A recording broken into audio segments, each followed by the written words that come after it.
మన కన్నతండ్రి అయిన దేవుడు మనకి మంచి ఆయుష్ని ఆరోగ్యాన్ని దయచేసి మన కృపారెక్కల చాటున మనలందరినీ ఇలా బలపరిచి మనకు మంచి ఆయుష్ని ఆరోగ్యాన్ని దయచేసి ఈ రీతిగా ఈ కుటుంబాన్ని దర్శించడానికి మన దేవాది దేవుడైన ఆ యెహోవాకి మనందరం కూడా కృతజ్ఞతాస్తుతులు అనేవి చెల్లించాలి. అలాగే ప్రత్యేకంగా ఈ యొక్క కృతజ్ఞత కూడికను ఏర్పాటు చేసినటువంటి కుటుంబానికి కూడా మరొకసారి నా హృదయపూర్వక వందనాలు తెలియజేస్తున్నాను. ఈ యొక్క విద్యా సంవత్సరంలో నూతనంగా వారి కుమార్తెలను పాఠశాలకు పంపించినటువంటి తరుణాన్ని జ్ఞాపకం చేసుకుంటూ దేవునికి ఇలా కృతజ్ఞతాస్తుతులు అనేవి చెల్లించడం సంఘం ద్వారా కుటుంబానికి ఎంతో మేలుకరంగా మనందరం భావిస్తూ ఇలాంటి కృతజ్ఞత గుడికలు కూడా మనందరం కూడా ఇలా దేవునికి కృతజ్ఞతలు చెల్లిస్తూ ఇలాంటి ప్రార్థనలు మనం ఏర్పాటు చేసుకుంటూ అనేకులకు మనం సువార్తను అందించేటువంటి వారిలాగా మనందరం ఉండాలి. కాబట్టి ప్రతి ఒక్కరు కూడా జ్ఞాపకం చేసుకుంటూ దేవునికి కృతజ్ఞతలు చెల్లిస్తూ మన జీవితాన్ని దేవుని యొక్క సేవలో కొనసాగిద్దాం. ఈరోజు కూడా మీ అందరితో ఒక చిన్న పాఠాన్ని నేను మీతో పంచుకోవాలని ఆశపడుతున్నాను. అదేమిటంటే, పాపం అనేది ఈ సమాజానికి ఎలా కనబడిందో ఏమో కానీ దాన్ని ఎలా చూస్తున్నారంటే ఈ సమాజం పాపాన్ని చాలా చిన్నదిగా చూస్తున్నారు. ఏముందిలే, అందరు జీవిస్తున్నారు, అందరు చేస్తున్నారు, మనం కూడా చేసి ఈ జీవితాన్ని కొనసాగించుకొని పోదామని అనుకొని వాళ్ళు జీవిస్తున్నారు. కానీ ఆ పాపం అనేది ఎంత భయంకరమైనది అనేది వాళ్ళకి అర్థం కావట్లేదు. అలాగే అసలుకి ఈ పాపాన్ని బైబిల్ గ్రంథంలోకి మనం తెలిసి చూసినట్లయితే పాపాన్ని ఎలా చూపిస్తుంది బైబిల్? చాలా భయంకరంగా చూపిస్తుంది. చాలా భయంకరమైనది, చాలా ఘోరమైనది. ఈ పాపాన్ని కలిగి జీవించినటువంటి వ్యక్తి ఎక్కడికి వెళ్తాడో బైబిల్ క్షుణ్ణంగా తెలియజేసింది మనకి, అవునా కదా? కానీ సమాజానికి ఎలా కనబడింది? అది చాలా చిన్నదిగా కనబడింది.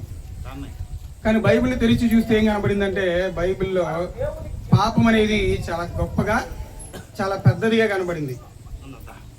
కాబట్టి పాపం అంటే అర్థం కానటువంటి సమాజం ఏమో అదేదో చిన్నదిగా అనుకొని ఈ లోకంలో జీవిస్తూ ఉండి అందరిలాగే వాళ్ళు కూడా మరణిస్తూ ఉన్నారు. మరి పాపం అంటే మనకు అర్థమైందా? పాపం అంటే మనకు అర్థమైంది కదా. మరి అర్థమైనటువంటి మనం దానివల్ల అది చేస్తూ ఉంటే వచ్చేటువంటి పర్యవసానాలు కూడా తెలుసు కదా మనకి. అది ఎంత భయంకరమైనది మనందరికీ తెలుసు కదా. బైబిల్ గ్రంథంలో మన అనేక వచనాల్లో, మన అనేక సందర్భాల్లో మనం వినే ఉంటాం. పాపం వల్ల చాలా ప్రమాదం ఉంది. అది చేస్తూ జీవిస్తే, అది చేస్తూ మరణించామనుకోండి, దానివల్ల మనకి ఎంతో విపత్తు ఉందని మనం వింటానే ఉన్నాం, వస్తానే ఉన్నాం. మరి దాన్ని ఎంతవరకు మన జీవితంలో తీసివేసుకోవడానికి మనం ప్రయత్నం చేస్తున్నాం? ఇప్పుడు మన జీవితంలో ఒక చిన్న రోగం వచ్చింది అనుకోండి, అది స్టార్టింగ్లోనే కనబడి మనకు తెలిసిందనుకో, మనం ఏం చేయాలి? దాన్ని ఆ యొక్క రోగాన్ని తగ్గించుకోవడానికి ప్రయత్నాలు చేస్తాం. అదే వదిలేసామనుకుని ఏమవుతుంది? పెరిగి పెరిగి పెరిగి పెరిగి ప్రమాదంగా మారిపోయింది. చిన్నగా ఉన్నప్పుడు ఏం చేయాలి? ఆ రోగాన్ని నయం చేసుకోవాలి. అదే వదిలేసామనుకోండి ఏమవుతుంది? మన ప్రాణానికే ప్రమాదంగా మారిపోయింది. అలాగే పాపం కూడా అంతే. నేను పాపం చేస్తున్నానని తెలిసినప్పుడు దాన్ని మానుకుపోయామనుకోండి, అదే ఆ పాపాన్ని మనం కొనసాగించుకుంటా వచ్చామనుకోండి ఏమైంది? అది కూడా మన మరణానికి దారి తీస్తుంది. ఎంతో ఘోరమైనటువంటి చావుకి మనం చవి చూసేటువంటి అవకాశం ఉంటుంది.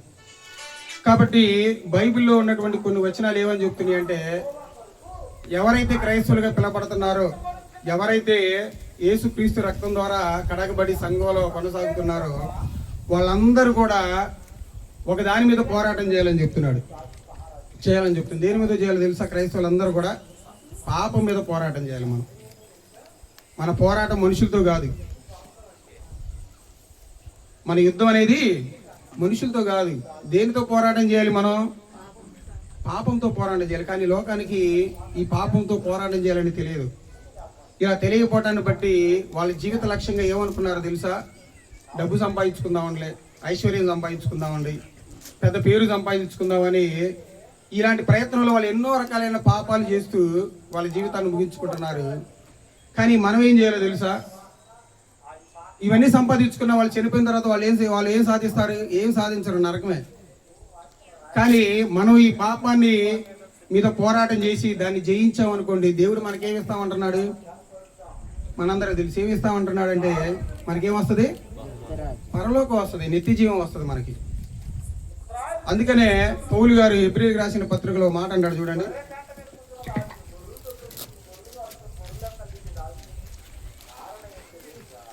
హెబ్రీయులకు రాసినటువంటి పత్రిక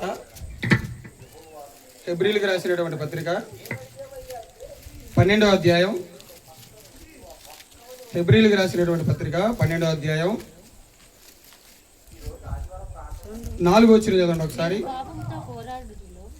మీరు పాపముతో పోరాడుటలో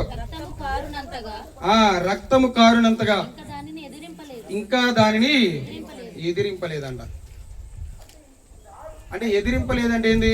మనం ఇంకా ప్రయత్నం చేయట్లేదు అనుకుంటా. పాపాన్ని జయించాలనేటువంటి ప్రయత్నం మనం చేయట్లేదు. అందుకే పౌలు గారు ఇలా మాట్లాడుతున్నాడు. ఎలా మాట్లాడుతున్నాడు? మీరు పాపముతో పోరాడుటలో రక్తము కారునంతగా దానిని ఎదిరింపలేదు. అంటే మనం ఏం చేయలేకపోతున్నాం అంటే ప్రయత్నం చేయలేకపోతున్నాం. పాపాన్ని జయించాలనేటువంటి ప్రయత్నం చేయలేకపోతున్నాం. మొదటిగా బాప్తీసం తీసుకున్నటువంటి రోజుల్లో మనం ప్రమాణాలు చేసేవని, నా జీవితంలో ఇంకా పాపం చేయకూడదని మనం ప్రమాణాలు చేస్తున్నాం. రోజులు గడిచే కొద్ది ఏమైపోతుంది? అదే పాపాన్ని మనం మన జీవితంలో కొనసాగించుకుంటా వస్తున్నాం. మళ్ళీ అనుకుంటా, అయ్యో నేను పాపం చేస్తున్నానే, చేయకూడదని మళ్ళీ నిర్ణయం తీసుకుంటాం. కానీ మళ్ళీ అదే పాపాన్ని చేస్తానే వస్తాం. చేసుకోలేదా మీరు? అలా అనిపించలేదు ఎప్పుడైనా? అనిపించింది లేదు? చాలా మందికి అనిపిస్తుంది. మొదటిగా తీసుకున్న రోజులు, బాప్తీసం తీసుకున్న రోజుల్లో కొన్ని సంవత్సరాలు, కొన్ని రోజులు, కొన్ని నెలలు బాగానే కొనసాగుతాం. కానీ కొన్ని పరిస్థితులు రాగానే ఏమైపోతామంటే కొన్ని పాపాలు పడిపోతాం. అవునా లేదా? పడిపోతాం లేదా? పడిపోయినప్పుడు ఏం చేయాలి? పాపాన్ని ఎదిరించాలి. అయ్యో నేను చేసేది పాపం, ఇది ఇంకా నేను చేయకూడదు, ఇది నా జీవితానికి చాలా ప్రమాదకరమైంది, ఇది నన్ను నిత్య జీవం నుంచి దూరం చేస్తుంది, దేవుడి నుంచి దూరం చేస్తుంది, కాబట్టి ఈ పాపాన్ని నేను వదిలిపెట్టాలని దృఢమైనటువంటి నిర్ణయాన్ని తీసుకోవాలి. కానీ పౌలు గారు ఏం చెప్తున్నారంటే దాన్ని ఎదిరింపలేకపోతున్నారంట. పాపంతో పోరాడే విషయంలో ఇంకా ఎదిరించలేకపోతున్నామంట మనం. కాబట్టి ఆలోచించండి నా ప్రియ సహోదరులారా, మనం పాపాన్ని ఎదిరించలేకపోతున్నామంటే మనం ఏం చేస్తున్నామో తెలుసా? దినదినము ఆత్మీయ అభివృద్ధిలో మనం క్షీణించిపోతున్నాం. ఆత్మీయ అభివృద్ధిలో మనం ఎదగలేకపోతున్నాం. ఎందుకంటే మన పాపాన్ని ఎదిరించలేకపోతున్నాం కనుక, పాపంతో మనం పోరాటం చేయలేకపోతున్నాం కనుక. అందుకని గల్తీలకు రాసిన పత్రికలో ఒక మాట అంటాడు చూడండి పౌలు గారు. గల్తీలకు రాసిన పత్రిక 5వ అధ్యాయం, గల్తీలకు రాసిన పత్రిక 5వ అధ్యాయం 16వ వచనం చూడండి ఒకసారి. నేను చెప్పున్నదేమనగా ఆత్మానుసారముగా నడుచుకొనుడి, అప్పుడు మీరు శరీరేచ్ఛను నెరవేర్చరు. ఆత్మానుసారంగా మనం జీవించామనుకోండి, ఆత్మానుసారమైనటువంటి జీవితం జీవించేటువంటి వ్యక్తులు పాపం మీద ఈజీగా అతను పోరాటం చేయొచ్చు. పాపాన్ని తన జీవితంలో జరగనీయకుండా జీవించవచ్చు. ఎలా జీవించవచ్చు అంటే ఆత్మీయంగా ఆత్మ ఫలాలు కలిగి ఉంటే జీవించవచ్చు పాపం చేయకుండా. అవునా కదా? ఆత్మ ఫలాలు ఏంటి? ప్రేమ, సంతోషము, సమాధానము, దీర్ఘశాంతము, దయాళత్వము, ఆశయ నిగ్రహం, ఇవన్నీ కలిగి జీవించాడు అనుకోండి, అతను ఆత్మీయంగా పాపంతో పోరాటం చేసి జీవిస్తున్నట్టే. పాపం తన జీవితంలో జరగకుండా జీవిస్తున్నట్టే. అలా కాకుండా నీ ఆత్మలో పుట్టేటువంటి చెడు ఆలోచనల్ని నువ్వు శరీరం ద్వారా నువ్వు జరిగిస్తున్నావు అనుకో, నువ్వేం చేస్తున్నట్టు? పాపంతో పోరాటం చేయట్లేదు. నువ్వేం చేస్తున్నావు తెలుసా? పాపంతో ఏకీభవిస్తున్నావు నువ్వు. ఇలా ఆత్మ ఫలాలు నీ జీవితంలో నువ్వు పాటించకుండా, అలాంటి ఫలాలు నీ జీవితంలో నువ్వు లేకుండా నువ్వు జీవిస్తున్నావంటే నువ్వు పాపంతో ఏకీభించావు. ఒకసారి ఆలోచించు. కాబట్టి మన శరీరంలో మన ఆత్మలో పుట్టేటువంటి చెడు కోరికలు ఏవైతే ఉన్నాయో, చెడు ఆలోచనలు ఏవైతే ఉన్నాయో వాటన్నిటిని మనం నిగ్రహించుకోవాలి. అలా నిగ్రహించుకొని మనం జీవించగలిగినట్లయితేనే మన పాపం మీద పోరాటం చేయగలం, దాన్ని నెరవేర్చకుండా. ఆత్మ ఫలాలు కలిగినటువంటి వ్యక్తి జీవితంలో అతను పాపాన్ని చేయలేడు. ప్రేమ ఉందనుకోండి ఒక వ్యక్తిలో, అతను పాపం చేయగలడా?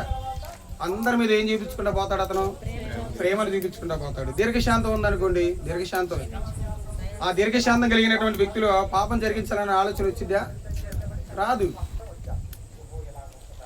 అందుకనే మానవ జీవితంలో ఏం జరిగిద్దంటే కొన్ని పోరాటాలు జరుగుతూ ఉంటాయి మనలోనే, మనకు తెలియకుండా మనలోనే మన జీవితంలోని కొన్ని పోరాటాలు జరుగుతూ ఉంటాయి. ఆ పోరాటాలు జరిగేటువంటి విధానంలో మనం ఏం చేస్తున్నాం? మన ఆత్మలో మన యొక్క హృదయంలో కలిగేటువంటి పాపాలకి ఆలోచనలకి మనం లొంగిపోతున్నామేమో. అలా లొంగిపోయావనుకో నువ్వు పాపానికి దగ్గర అవుతున్నట్టే, నీ ఆత్మీయ జీవితంలో నువ్వు క్షీణించిపోతున్నట్టే. అందుకని పేతురు గారు కూడా ఒక మాట అంటారు చూడండి. పేతురు గారు రాసిన మొదటి పత్రిక 2వ అధ్యాయం 11వ వచనం, పరదేశులను యాత్రికులనై ఉన్నారు కనుక ఆత్మకు విరోధముగా పోరాడు శరీరాశలను విసర్జించి. మన ఆత్మ మనం ఎక్కడికి వెళ్ళాలి? పరలోకానికి వెళ్ళాలి. ఎందుకని మనం ఎవరివి? పరదేశులవి. మనందరం ఎవరివి? యాత్రికులవి. పరిశుద్ధాత్మ కలిగి జీవించేటువంటి మనలో మన ఆత్మను మనం ఎక్కడికి పంపించుకోవాలి? పరలోకానికి పంపించుకోవాలి. కానీ లోకాశలో పడి ఏం చేస్తున్నాం అంటే మనం పాపంలో చిక్కుకుపోతున్నాం. మనం ఆ పాపపు ఆలోచనలు కలిగి మనం జీవిస్తున్నాం అనుకోండి, మన పరలోకం మన ఆత్మ చేరదు. ఇంకా చాలా మందికి తెలియట్లేదు. నేను ఇక్కడే ఉండాలి, ఇక్కడే జీవిద్దాలి, ఇదే శాశ్వతం అనుకుని జీవిస్తున్నారు. కాదు కాదు, మనందరం ఎవరో తెలుసా? మనందరం ఈ లోకాలో ఒక యాత్ర చేయడానికి వచ్చిన వాళ్ళం. పరదేశులు, ఇది మన దేశం కాదు. ఇంకా ఈ పరదేశులు కాదనుకొని ఇంకా లోకాశల్లో శరీరాశల్లో లొంగిపోయి జీవిస్తున్నాం అనుకోండి, మనకు పరలోకం దక్కదు. అందుకే శరీరాశలను విసర్జించాలంటే శరీర కార్యాలు చెప్పాడు కదా గల్తీ పత్రికలో. తెలుసు కదా మనకేంటి శరీర కార్యాలు? ఏంటి శరీర కార్యాలు? అపవిత్రత, కామాతురత, జారత్వము, అపవిత్రత, ఇవన్నీ శరీర కార్యాలు. ఈ శరీర కార్యాలు కలిగి జీవించినటువంటి వ్యక్తి అతను పాపంతో పోరాటం చేయలేడు. కానీ ఒకటే మనం గుర్తుపెట్టుకోవాలి, మన ఆత్మీయ జీవితం ఒక లక్ష్యంలో పెట్టుకొని మనం ముందుకు సాగుతూ ఉండాలి. ఏంటి మన లక్ష్యం అంటే, ఎలాగైనా నేను ఈ భూమి మీద జీవించేటువంటి జీవితంలో నా పోరాటం దేని మీద అంటే పాపం మీదే. నేను పాపం మీద పోరాటం చేయాలి, పాపం మీద నా విజయాన్ని సాధించాలి. నేను పాపం మీద విజయాన్ని సాధించి నా ఆత్మని దేవుని దగ్గరికి చేర్చుకోవాలనేటువంటి ఆలోచన ఉండాలి. కాబట్టి మీరు ఆలోచించాలి అందరూ కూడా, ఎంతవరకు నేను ఈ పాపం మీద పోరాటం చేయగలుగుతున్నాను, ఎంతవరకు నేను నా ఆత్మని దేవుని దగ్గర చేర్చుకునేలాగా నా ఆత్మీయ జీవితాన్ని నేను కొనసాగించగలుగుతున్నాను అనేది ఆలోచన చేయాలి. చాలామంది పోరాటం చేయమంటే పాపంతో పోరాటం చేయరు. ఎవరి మీద ఉంటుంది వాళ్ళ పోరాటాలు అనేవి? భార్య అయితే భర్త మీద పోరాటం, భర్త అయితే భార్య మీద పోరాటం, వీళ్ళిద్దరు కలిసి పిల్లల మీద పోరాటాలు. అసలు వీళ్ళందరి మీద పోరాటం చేసేటువంటి వ్యక్తివి నువ్వు ఆత్మ సంబంధమే. అసలుకి నీ ఆత్మ సంబంధం అయితే నువ్వు దేని మీద పోరాటం చేయాలి? పాపం మీద పోరాటం చేయాలి. నువ్వు వీళ్ళ మీద పోరాటం చేస్తున్నావంటే నువ్వు ఎవరివి? శరీర సంబంధివి. నువ్వు శరీర సంబంధి పాపానికి ఏమైపోతాడంటే మమేకం అయిపోతాడు. ఆత్మ సంబంధి ఎలా అసలు నేను చనిపోయినా కానీ నా జీవితంలోకి పాపాన్ని రానియకుండా జీవించాలనేటువంటి ఆలోచన కలిగి ఉంటాడు. కానీ మనుషులు అలా లేరండి ఇప్పుడు. అసలుకి వాళ్ళలో ఉన్నటువంటి ఆశలు అనేవి వాళ్ళు నెరవేర్చుకోవడానికి పైకి ఆత్మీయ సంబంధులే కనపడుతున్నా లోపల వాళ్ళ పోరాటాల ప్రకారంగా వాళ్ళు జీవిస్తూ ఉన్నారు. అందుకే యాకోబు పత్రికలో యాకోబు గారు చూడండి ఒక మంచి మాట మాట్లాడతాడు. యాకోబు గారు రాసినటువంటి పత్రిక 4వ అధ్యాయం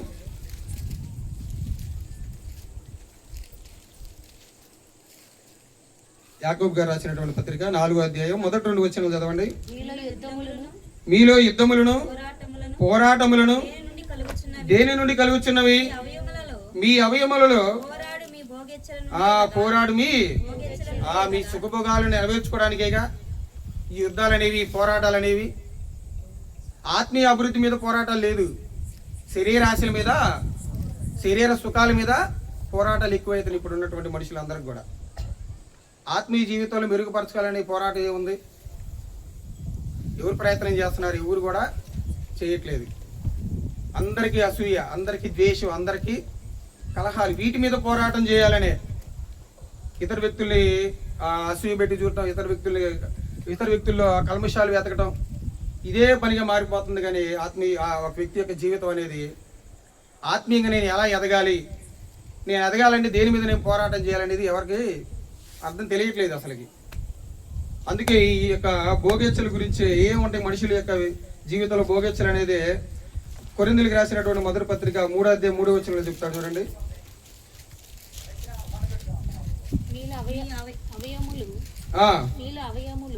మీలో అవయవములు మీలో అసూయయు కలహములు ఉండగా మీరు శరీర సంబంధులై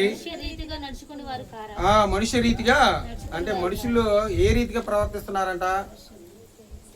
శరీర రీతిగా ప్రవర్తించేటువంటి వ్యక్తులు ఏమున్నాయంట? అసూయలు ఉన్నాయంట, కలహాలు ఉన్నాయంట, మత్సరాలు ఉన్నాయంట. ఈ అసూయలు, ఈ కలహాలు, ఈ మత్సరాలు ఉన్నటువంటి వ్యక్తి ఎలాంటి వ్యక్తి? అతను శరీర సంబంధి. ఈ శరీర సంబంధి పాపాన్ని జయిస్తాడా అంటే జయించలేడు. మరి ఏం చేయాలి పాపాన్ని జయించాలంటే? ఈ శరీరాశలను విసర్జించి, ఈ లోకాశలను విసర్జించి మరి ఏం చేయాలి పాపాన్ని జయించాలంటే? ఏం చేయాలి? రెండు పనులు చేయాలి. మొదటిది ఏంటిదంటే అపోస్తుల బోధలోను, సహవాసమందును, రొట్టె విరుచుట యందును, ప్రార్థన చేయడం యందును మనం ఏం చేయాలి? ఎడతెగక ఉండాలి. ఇవి చేసామంటే మాత్రం మన ఆత్మీయంగా అభివృద్ధి చెందుతున్నట్టే, మనం పాపం మీద పోరాటం చేస్తున్నట్టే. బోధ లేకుండా నువ్వు పాపంతో పోరాటం చేస్తున్నావంటే అది అసాధ్యం. ఆదివారం దేవుని సన్నిధానంలోకి వచ్చి నువ్వు రొట్టె విరిచి ప్రార్థన నువ్వు రొట్టె విరుస్తున్నావంటే నువ్వు ఆత్మీయంగా అభివృద్ధి చెందుతున్నట్టే.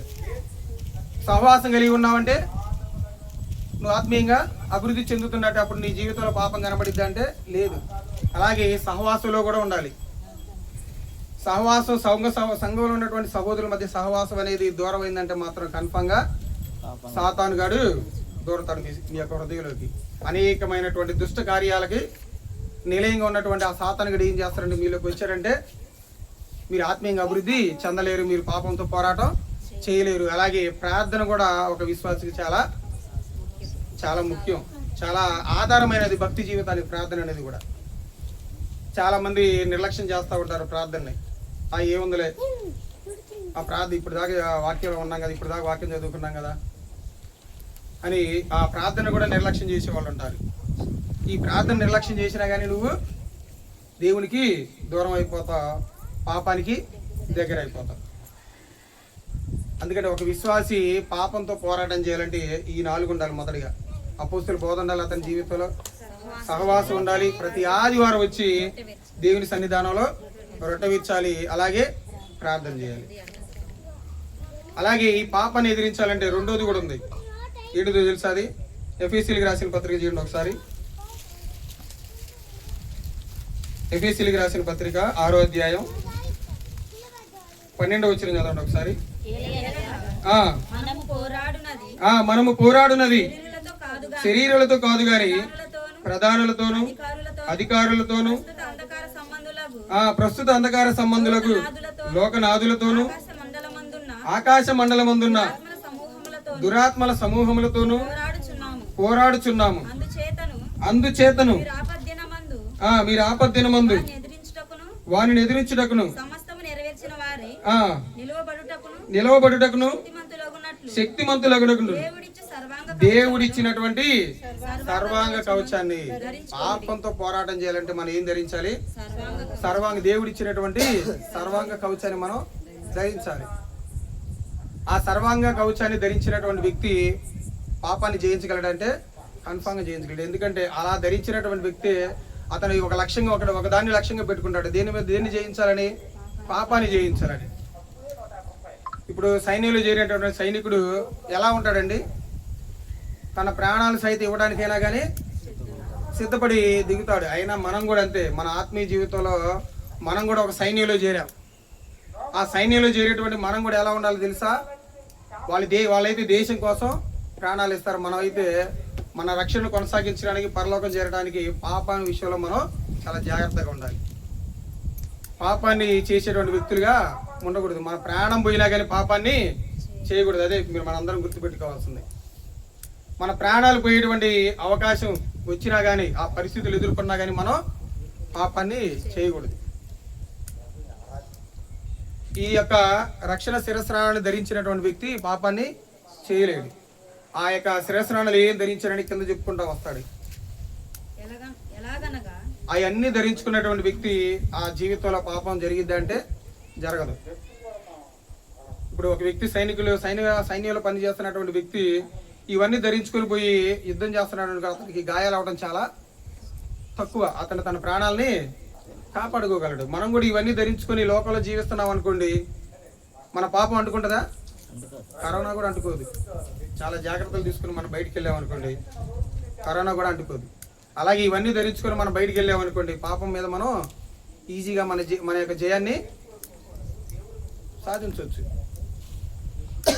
కాబట్టి ప్రతి ఒక్క క్రైస్తవుడు కూడా ఈ రెండు ధరించి ఉన్నాడు అనుకోండి, ఈ రెండు కలిగి ఉన్నాడు అనుకోండి, కన్ఫామ్గా అతను పాపం మీద పోరాటం చేయగలడు. తన పోరాటాల విజయాన్ని సాధించగలడు. అలా జయించినటువంటి వ్యక్తులు ఉన్నారా? బైబిల్ గ్రంథంలో ఉన్నారా? చాలా మంది ఉన్నారు. ఒక యేసేపు గారి జీవితాన్ని చూడండి. పోతీఫర్ భార్య వచ్చినప్పుడు ఏం చేశాడు? ఆయన సైనించాడా? ఏం చేశాడు? అక్కడి నుంచి పారిపోయాడు. అంటే పాపం మీద ఆయన జయించాడా? విజయం సాధించాడా? పాపం మీద అతను పోరాటం చేశాడా? చేశాడు ఆయన. తర్వాత యోబు గారు ఏమన్నాడు తెలుసా? ఏమన్నాడు యోబు గారు? నేను నా కన్నులకు నిబంధన చేసుకుంటుని కన్యకను నేను ఎలాగూ చూడగలను, ఈ యొక్క కళ్ళతో నేను ఎలా పాపం చేయగలను అని ఆయన కూడా ఏం చేశాడంటే నిబంధన పెట్టుకొని పాపం మీద ఆయన ఏం చేశాడు తెలుసా? విజయాన్ని సాధించాడు. అలాగే పౌలు గారు ఎన్ని చేశారండి, ఎన్ని స్వార్థ ప్రయాణాలు చేశారండి. ఎక్కడ కూడా ఆయన జీవితంలో పాపం అనేది కనబడలేదు. పాపం మీద ఆయన ఏం చేసుకుంటా వచ్చాడు? పోరాటం చేసుకుంటానే వచ్చాడు. దాని మీద ఆయన విజయం సాధించాడు. అందుకని ఏమన్నాడంటే, నేను మంచి పోరాటం పోరాడి తిని నా పరుగు కడముంచి తిని విశ్వాసము కాపాడుకుంటుని నా కొరకు జీవ కిరీటం నీతి కిరీటం ఉంచబడి ఉన్నదంట. ఎంత మంచి పోరాటం పోయిండు ఆయన. ఆయన జీవితం మొత్తం కూడా దేని మీద పోరాటం చేశారంటే, నా జీవితంలో దేవుడు వెతికినా కానీ పాపం కనబడకూడదు అనేటువంటి జీవితాన్ని ఆయన జీవించుకుంటా వచ్చాడు. అలాంటి జీవితాన్ని జీవించాలి మనందరం కూడా. అలాగే ఇలా జీవించుకుంటా వచ్చామనుకోండి, మరేంటి ప్రయోజనం? ఇలా పాపం మీద పోరాటం చేసుకుంటా వస్తున్నాం, ఏంటి ప్రయోజనం? మనకి ఏమి ఇస్తానంటున్నాడు దేవుడు మనకి? చూద్దాం, చూడండి ఒకసారి.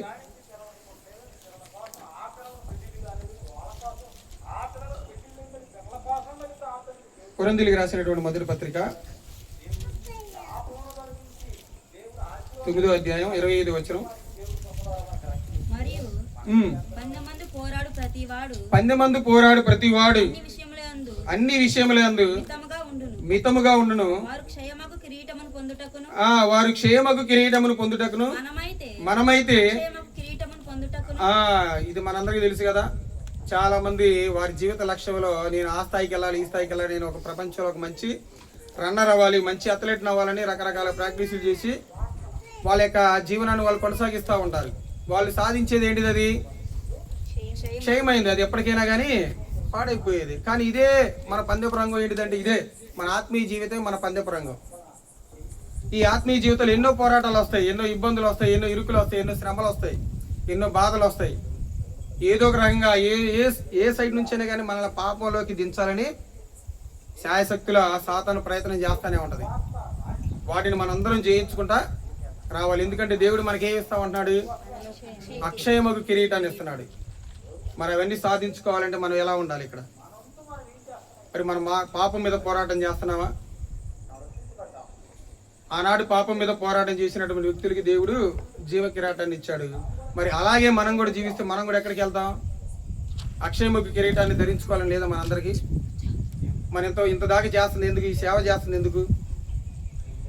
ఇంత ప్రయాసపడుతుంది ఎందుకు? మనందరమే దేనికోసం? దేని సంపాదించుకోవాలని? నిత్య జీవాన్ని సంపాదించుకోవాలనే కదా. అది సంపాదించుకోలేని కాడికి మనం ఎంత భక్తి చేసినా ఉపయోగం లేదు. కాబట్టి ప్రతి ఒక్క సహోదరుడు, ప్రతి ఒక్క సహోదరుమని వాళ్ళు ఏమని ఆలోచించాలంటే, నేను అక్షయముఖి కిరీటాన్ని నేను సాధించాలి. అక్షయముఖి కిరీటాన్ని నేను సాధించాలంటే భూమి మీద నేను ఎలా ఉండాలంటే, పాపం మీద నేను పోరాటం చేయాలి. పాపం మీద నేను పోరాటం చేసి దాన్ని జయించాలి. దాన్నే మన లక్ష్యంగా మన భక్తి జీవితాన్ని కొనసాగించాలి. అలా మనం కొనసాగించుకుంటూ జీవించామనుకోండి, దేవుడు మనకు చనిపోయిన తర్వాత అక్షయ కిరీటాన్ని దయచేస్తాడు. యేసుక్రీస్తు వారు కూడా ఈ భూమి మీదకి వచ్చారు. పాపం మీద ఎంత పోరాటం చేశాడు? ఆయన చేసిన పాపాల నిమిత్తమా? ఎవరు చేసిన పాపాల నిమిత్తం? మనము చేసినటువంటి పాపాల నిమిత్తం ఆయన ఈ భూమి మీదకి వచ్చాడు. పాపం మీద పోరాటం చేశాడు, దాని మీద విజయాన్ని సాధించాడు. అలా సాధించాలని మనల్ని కూడా కోరుకున్నాడు. ఆ యేసుక్రీస్తు వారే మనకి జయాన్ని అందించాడు, బలాన్ని అందించాడు, బూస్ట్ ఇచ్చాడు. ఇది నాలాగా మీరు ఇలా పాపం మీద గెలవండి అన్నాడు. అదే చివరికి ఒక మాట చూసుకొని ముగించుకుందాం. చూడండి, కొరింథీయులకు రాసినటువంటి మొదటి పత్రిక 15వ అధ్యాయం 55వ వచనం.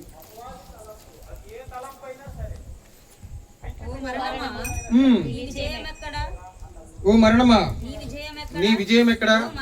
ఓ మరణమా నీ ముల్లెక్కడా? మరణపు ముళ్ళు పాపము,